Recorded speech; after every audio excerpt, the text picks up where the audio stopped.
Hi friends, this is Sangeeta Sharma, working as a lecturer in V.S. Patel College of Arts and Science, Pillimora in English department. And today, I'll discuss about the poem If, which is written by Rudyard Kipling. So friends, let's see the short introduction of Joseph Rudyard Kipling. Joseph Rudyard Kipling was born on 30 December 1865 and died on 18 January 1936. He was short story writer, novelist, poet, journalist, and he has written short story, novel, children's literature, poetry, travel literature, science fiction. His notable works are The Jungle Book, Just So Stories, Scheme, If, Gangadin, and he has achieved Nobel Prize in Literature in 1907.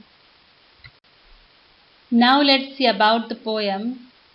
The poem If by the India-born British Nobel laureate poet Rudyard Kipling is a poem of ultimate inspiration that tells us how to deal with different situations in life.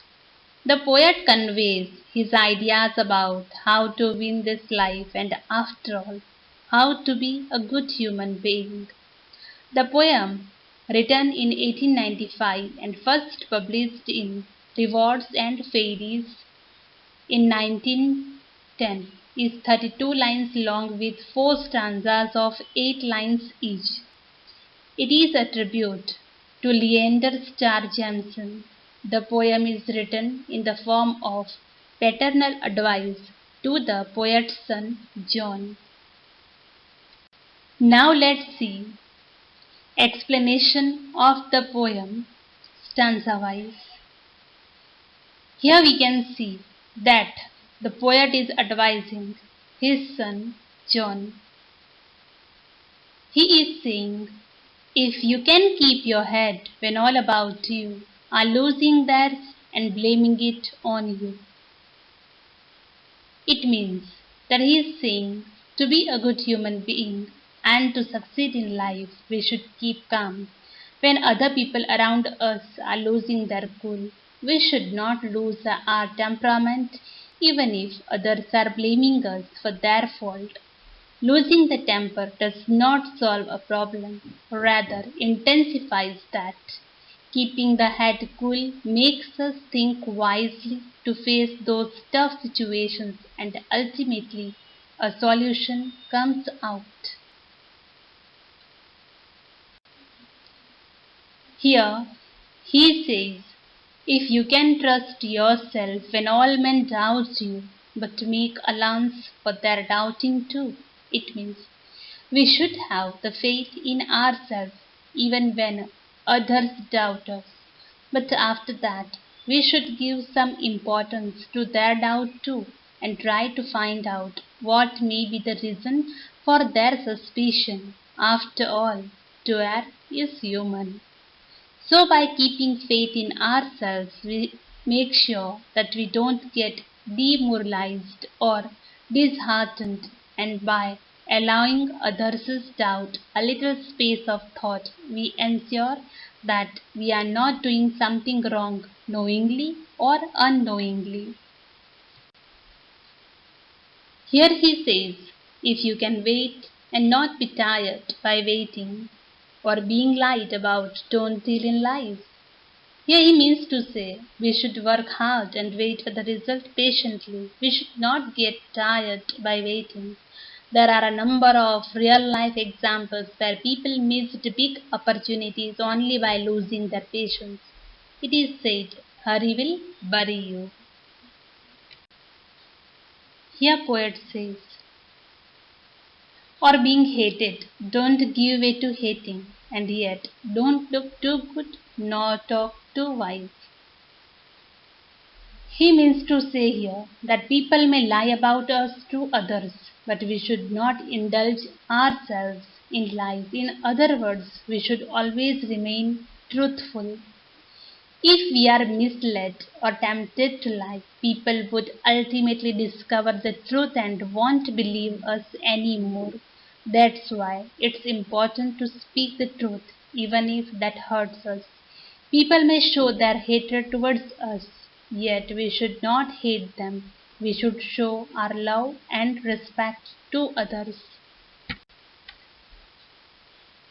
He says, if you can dream and not make dreams your master, if you can think and not make thoughts your aim, he means to say, people may show their hatred towards us, yet we should not hate them.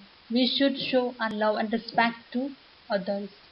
We should be able to think over matter, but should not make the thoughts our aim.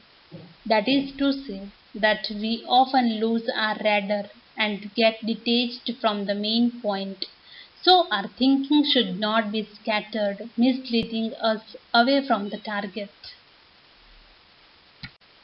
In this stanza, poet says, if you can meet with triumph and disaster and treat those two impostors just the same. So here he means to say that life is a combination of success and failure, joy and sorrow, good times and bad times. We should accept both and face both situations with similar treatment. Here poet says, if you can bear to hear the truth you have spoken, we stayed by nerves to make a trap for fools. He means to say here that we have to bear the tough situations where we see that our speech or statement is distorted by someone to be fool others.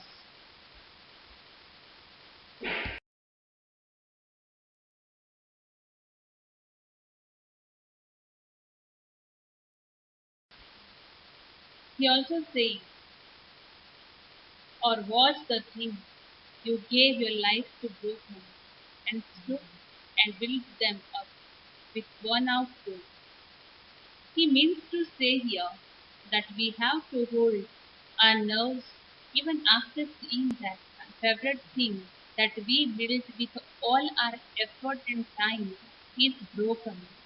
Then we have to pick up the scattered parts and build it all over again. This is another key to getting to the top of the world, according to the poet.